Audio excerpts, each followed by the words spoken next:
Good afternoon aspirants. आज है 1 जुलाई 2023 और आज का करंट अफेयर्स हम शुरू करने जा रहे हैं। जैसा कि आपको पता है कि हम लोग एक पर्सन को लेंगे जिसका आज बर्थडे है। आज है डियाना स्पेंसर का बर्थडे। आपको भी फोटो दिख रही होगी अपनी स्क्रीन पर। ये एक्चुअल में प्रिंसेस रह चुकी हैं वेल्स की। ठीक है, तो करंट अफेयर्स का आज स्टोरी शुरू करते हैं। बिल्कुल इन्हीं की तरह दिखने वाली एक और प्रिंसेस है, उनका नाम भी डियाना है। ठीक है, princess Diana get sugar cancer. उन्हें शुगर कैंसर हो जाता है क्योंकि एक स्पार्टन स्पार्टन होती है एक वॉरियर की रेस, आपको दिख रही होगी स्क्रीन पर। एक वॉरियर है, वो उनसे इतना प्यार करता है, मतलब जब वो ब्रश करने जा रही है तब भी उनके पास रह रहा है, जब वो कहीं इधर उधर कहीं किसी भी काम के लिए जा रही है वो उनके पास रह रहा है। तो इतना इतना प्यार इतना प्यार इतना प्यार कि उनको उस प्यार की वजह से कैंसर हो जाता है। तो वो उससे बचने के लिए भागती है। She ran from him but trapped in dark black pattern. वो भागती हैं उससे लेकिन ट्रैप हो जाती हैं अचानक से एक डार्क अलग से पैटर्न के अंदर, एक अजीब से ट्रैप में फंस जाती हैं। वो डार्क पैटर्न उन्हें टेलीपोर्ट करता है पाकिस्तान। तो पाकिस्तान के अंदर उनको पैसे वगैरह कमाने हैं, तो कैसे कमाएं? तो वो बड़े बड़े ग्लोब्स जो होते हैं उनको स्टेबल रखकर और उनको वॉश कर कर पैसे कमा रही थी। उसके बाद जैसे वो उन्हें वॉश वगैरह कर देती थी तो उनके ऊपर धीरे धीरे पैसे फेंकती थी ताकि उनकी वर्ल्ड इकोनॉमी चल सके, ग्लोब की वर्ल्ड इकोनॉमी चल सके। मैं जानता हूँ स्टोरी बकवास लगेगी लेकिन बहुत इंपॉर्टेंट है, याद रखिएगा। She then escape to India in 4 days। अब हुआ क्या कि वो इंडिया आ गई 4 days के अंदर। अब 4 दिन के अंदर ही वहाँ पर उसे खाना पीना सब कुछ अपना रहना जगह मिल गया, जबकि पाकिस्तान में उसे 19 महीने लगे थे। ये दोनों फिगर्स याद करना इंपॉर्टेंट, ठीक है। अब वो मिलती है एक हॉट बॉय से। हॉट बॉय का मतलब ये नहीं कि बहुत सुंदर या आकर्षित दिखता है, हॉट बॉय का मतलब बहुत ही ज़्यादा गर्म है। ठीक है, गर्म मतलब आग आग लगा देगा, लिटरल आग लगा दे ऐसी वाली। तो वो आया और इसकी आग की वजह से, उसकी तपत की वजह से वहाँ पे बारिश होना बंद होगी, जिसकी वजह से जो प्रिंसेस डियाना थी वो रोने लगी। और इसी तरीके से ये सैड स्टोरी फिनिश होती है। अब आते हैं हम लोग रियल करंट अफेयर्स के ऊपर।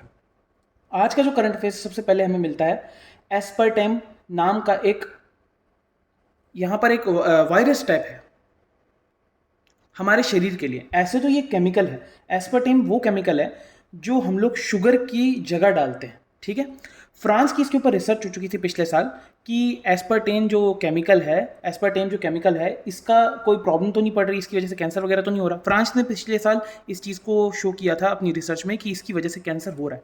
लेकिन इस साल अभी द हिंदू के अंदर आर्टिकल आया था कि WHO ने वार्न किया है कि एस्पर्टेम की वजह से हमें कैंसर हो सकता है।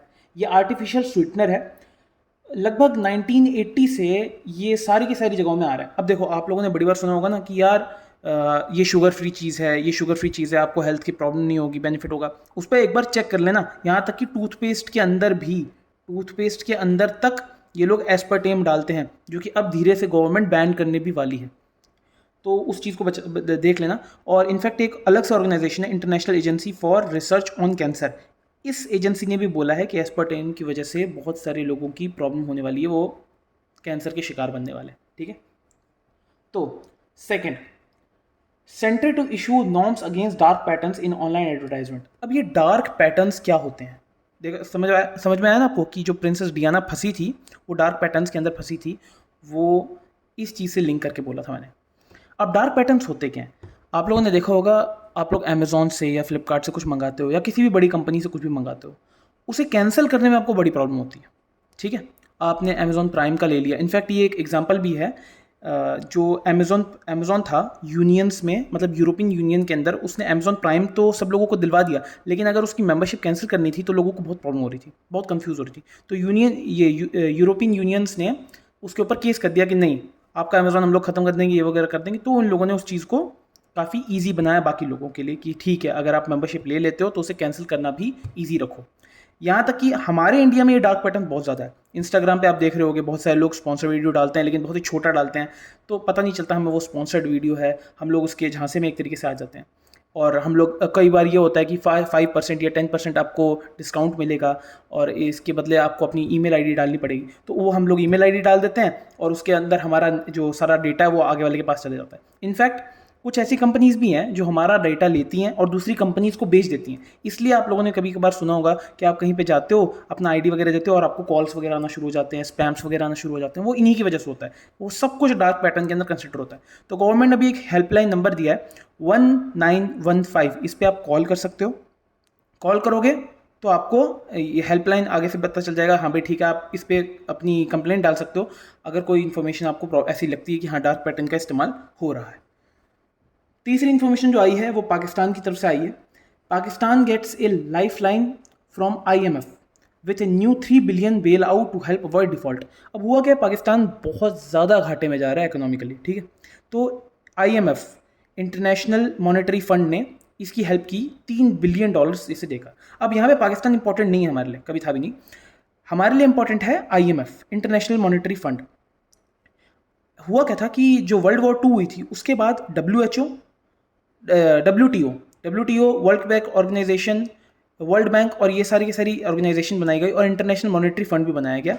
ये इंपॉर्टेंट इसलिए है क्योंकि जैसे ये जो वर्ल्ड वॉर 2 के अंदर जो जितनी भी तबाही हुई थी, जितने भी देश का डिस्ट्रक्शन हुआ था और जितनी भी प्रॉब्लम्स हुई थी उस टाइम ऑकरनेस हुई थी, उन सबको रिकंस्ट्रक्ट करने के लिए, वो सारी की सारी जो प्रॉब्लम्स हुई थी, सारी की सारी डिस्ट्रक्शन हुई थी, उनको रिकंस्ट्रक्ट करने के लिए ये ऑर्गेनाइजेशन बनाई गई कि अब के बाद जब भी कहीं पे कोई प्रॉब्लम होगी तो ये ऑर्गेनाइजेशन उन लोगों की मदद करेगी जहाँ पे कोई भी इशू चल रहा होगा, जहाँ पे पैसों की नीड होगी। तो अब ये है क्या, 2 रिपोर्ट IMF हमेशा निकालती रहती है। इस 2 रिपोर्ट का नाम याद कर लीजिए क्योंकि ये आ सकता है बाद में। एक है ग्लोबल फाइनेंशियल स्टेबिलिटी रिपोर्ट और दूसरा है वर्ल्ड इकोनॉमिक आउटलुक। इसके बारे में मैं बाद में किसी और वीडियो में डिस्कस करूँगा। अब चौथा पॉइंट पे आते हैं। देखो, अब अभी जुलाई शुरू हुआ है, तो अब जून की जितनी भी चीज़ें होंगी ना, वहाँ पर क्या क्या हुआ है, इन्फ्लेशन हुआ है कि नहीं हुआ है, कौन सा चीज़ फ़ायदे में गई है, कौन सा चीज़ नुकसान में गई है, ये सारा का सारा आना शुरू हो जाएगा। लेकिन जो मई था, उससे पहले वाला मंथ, उसके अंदर क्या क्या हुआ था वो अब बताया जा रहा है। स्पेशली कोर सेक्टर्स में होता क्या, हमारे टोटल 8 अलग अलग कोर सेक्टर्स हैं। इलेक्ट्रिसिटी हो गया, रिफाइनिंग हो गई, cold and steel, coal mining हो गई, ऐसे करके टोटल 8 अलग अलग सेक्टर्स हैं। बहुत इंपॉर्टेंट सेक्टर्स हैं जो हमारी इकोनॉमी में सबसे ज़्यादा रोल प्ले करते हैं उस इकोनॉमी को बढ़ाने के। तो हुआ क्या है कि हमारी जो कोर सेक्टर्स है उसका जो ग्रोथ है वो बहुत कम हुआ इस बार। हुआ क्या, पिछले साल वो ग्रोथ 19.3% था, 19.3% था मई के महीने में, लेकिन इस बार से 4.3 हुआ है। अब ये जो इंडेक्स ऑफ इंडस्ट्रियल प्रोडक्शन है, ये हमारे GDP में भी बहुत ज़्यादा योगदान देता है।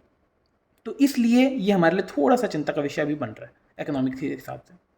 और आखिरी अभी जो इन्फॉर्मेशन आ रही है वो है एल नीनो के बारे में। देखो, एल नीनो को अगर आप ऐसे मतलब ढूंढोगे ना तो इंटरनेट पे या तो आपको मिलेगा द चाइल्ड ऑफ क्राइस्ट या मिलेगा द बॉय। एक्चुअल में स्पेनिश में इसका मतलब होता है द बॉय, इससे ज़्यादा कुछ नहीं, इससे कम कुछ नहीं, द बॉय बस। लेकिन हम जिसमें पढ़ रहे हैं, हम जिस अकाउंटेबिलिटी में पढ़ रहे हैं, वहाँ पर एक्चुअल में इसका है गर्म हवाएं। एक तरीके से इसका एक्चुअल मतलब है गर्म हवाएं, जो कि हमारी तरफ नहीं आ रही, हमारी तरफ ठंडी आ रही है। गर्म हवाएं दूसरी तरफ, मतलब पृथ्वी की दूसरी तरफ, हमारे से दूसरी तरफ, ठीक है।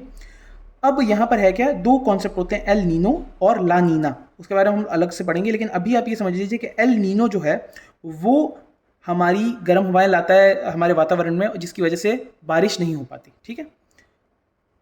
एल नीनो ने अभी भी स्ट्रेंथन करना बचा है और IMD, इंडियन मेट्रोलॉजिकल डिपार्टमेंट, ये बता रहा है, फोरकास्ट कर रहा है कि इस साल जुलाई में जो हमारी बारिश है वो कम होगी, ठीक है। इसको मैंने दिखाया भी है द बॉय, ठीक है। एल नीनो का मतलब एक तरीके से द बॉय होता है। जुलाई के अंदर हम लोग बहुत ज़्यादा रेन को लॉस करने वाले हैं, जिसकी वजह से होगा क्या कि जितनी भी जो मतलब जैसे वीट वगैरह का होता है या फिर राइस वगैरह का है, उसके अंदर जितने भी पानी वगैरह की ज़रूरत पड़ती है आगे अपने एग्रीकल्चर डिपार्टमेंट में, वहाँ पे ये सारा का सारा इशू हमें देखने को मिलेगा इस साल। अब देखते हैं आगे किस तरीके से और ज़्यादा इन्फॉर्मेशन आती है। अभी के लिए इतना ही, मिलते हैं आपसे कल। जय हिंद।